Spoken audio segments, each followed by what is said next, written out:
ಅವ್ನು ತಪ್ಪು ತಿಳ್ಕೊಂಡ. ನೇರವಾಗಿ ಮಠ ನಮ್ಮ ಮೇಲೆ ಏನು ಬರಲಿಲ್ಲ. ಅವನೇನು ಭಟ್ಟ ಏನು ಮಾಡ್ದ ಅಂದರೆ, ನನಗೆ ಮಠ ಇದೆ ಹೀಗೆಲ್ಲ ಕಲ್ಪನೆ ಮಾಡ್ಕೊಂಡ.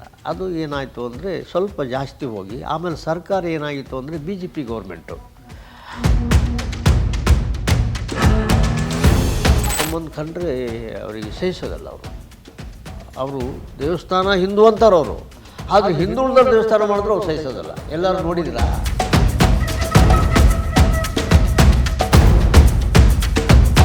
ಮಾತ್ರ ನಮ್ಮನ್ನು ದುಡಿಸ್ಕೊಳ್ತಾರೆ ವಿನ, ಆದರೆ ನಮ್ಮನ್ನು ಒಪ್ಪೋದಿಲ್ಲ ಅವರು.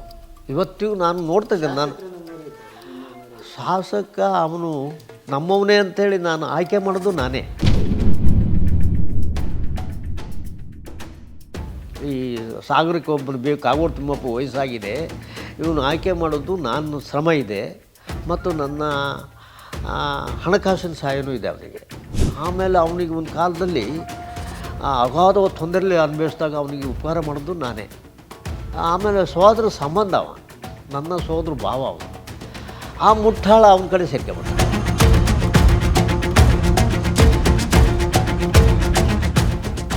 ಆ ಮುಟ್ಟಾಳ ಅವನು ತನ್ನ ನಾನೇನಾಗಿದ್ದೀನಿ, ನಾನು ಯಜಮಾನ, ನಾನೇನು ಕರ್ತವ್ಯ ಮಾಡ್ಬೇಕು ಅದು ನೋಡಲೇ ಇಲ್ಲಮ್ಮ.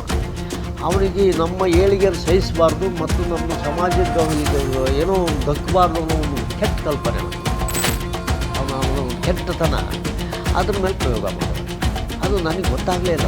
ಇವು ನಮ್ಮವ, ಇವನು ಹ್ಯಾಂಗೆ ನಮಗೆ ಸಪೋರ್ಟ್ ಇದೆಯಲ್ಲ, ಇವನು ಇದ್ದಾಗ ಏನು ಬೇಕಾದ್ರೂ ಮಾಡ್ಕೊಬೋದು ಅಂತ ನಾವು ಆಯ್ಕೆ ಮಾಡೋದು ಹೌದು, ನಾನು ನಂಬೋದು ಹೌದು. ಅವನು ಏನು ಅದನ್ನು ಹೇಳ್ತಾರಲ್ಲ, ಕಂಬಳಿ ಕೈ ಕಟ್ಟಿ ಕಲ್ಲ ಹೊಡಿ ಅಂತಾರಲ್ಲ, ಆ ಟೈಪ್ ಮಾಡ್ಬಿಟ್ಟು ಆವಾಗ ಇವ ದೊಡ್ಡ ರಾಕ್ಷಸ, ಇವನೊಂದು ನಂಬ್ಕೊಂಡು ಹೋದ್ರೆ ನಮಗೆ ಹೊಳಿ ದೊಡ್ಡ ಬಿಡ್ತಾನೆ ಅಂತೇಳಿ ಅಲ್ಲಿ ತಿನ್ಸಿರ್ತಾನೆ. ಅವನು ಕಾನೂನು ರೀತಿಯಲ್ಲಿ ಹೋರಾಟ ಮಾಡೋದು. ಅವನು ರಾಜಕಾರಣ ನಮ್ಮ ಹತ್ರ ಮಾಡೋಕ್ಕಾಗಲಿಲ್ಲಲ್ಲ.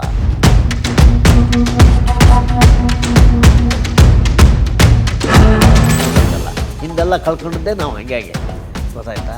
ಇವತ್ತೇನಾದ್ರು ಭೂಮಿ ನಮ್ಮದೇ ಇತ್ತು, ಆದರೆ ಒಡೆಯರು ಬೇರೆ ಇತ್ತು. ಅದನ್ನು ಮತ್ತು ಹೋರಾಟ ಮಾಡಿ ಕಾಗೋಡು ತಿಮ್ಮಪ್ಪ, ಗಣಪತಿ ದೇವರಾಜ ಅವರು ಭೂಮಿ ಕೊಟ್ಟರು. ಅದನ್ನು ಕೆಲವೇ ದಿನದಲ್ಲಿ ಮರ್ತು ಬಿಡ್ತಾರೆ. ಈ ಜನಾಂಗದ ಸ್ವಭಾವವೇ ಹಾಗೆ. ಅದು ನಮಗೆ ಕೊಟ್ಟಿದ್ದಾರೆ, ನಾವು ಉಣ್ತಾ ಇದ್ದೀವಿ ಏನು ಅಂತ ಬಳದಿಲ್ಲ. ಈ ದೇವಾಲಯನೂ ಹಾಗೆ ಕಳ್ಕೊಂಡ ಮೇಲೆ ಹುಡುಕ್ತೀವಿ ನಾವು, ಆಮೇಲೆ ಹೋಗ್ಬಿಡ್ಬೇಕು. ನೀವು ಎಲ್ಲ ದೇವಾಲಯಗಳನ್ನು ಕಳ್ಕೊಂಡದ್ದು ಹಿಂದೆ. ನೀವು ದೇವಾಲಯ ಕಟ್ಟೋರು ನೀವೇ, ಇವರೇ ಬಣ್ಣ ಹೊಡೆಯೋರು ಇವರೇ, ನೀವು ಕಲ್ಲೋರು ನೀವೇ, ಆದರೆ ಹೋಗೋದು ಬೇರೆ ಎಲ್ಲ ಬಿಡ್ತಾರೆ.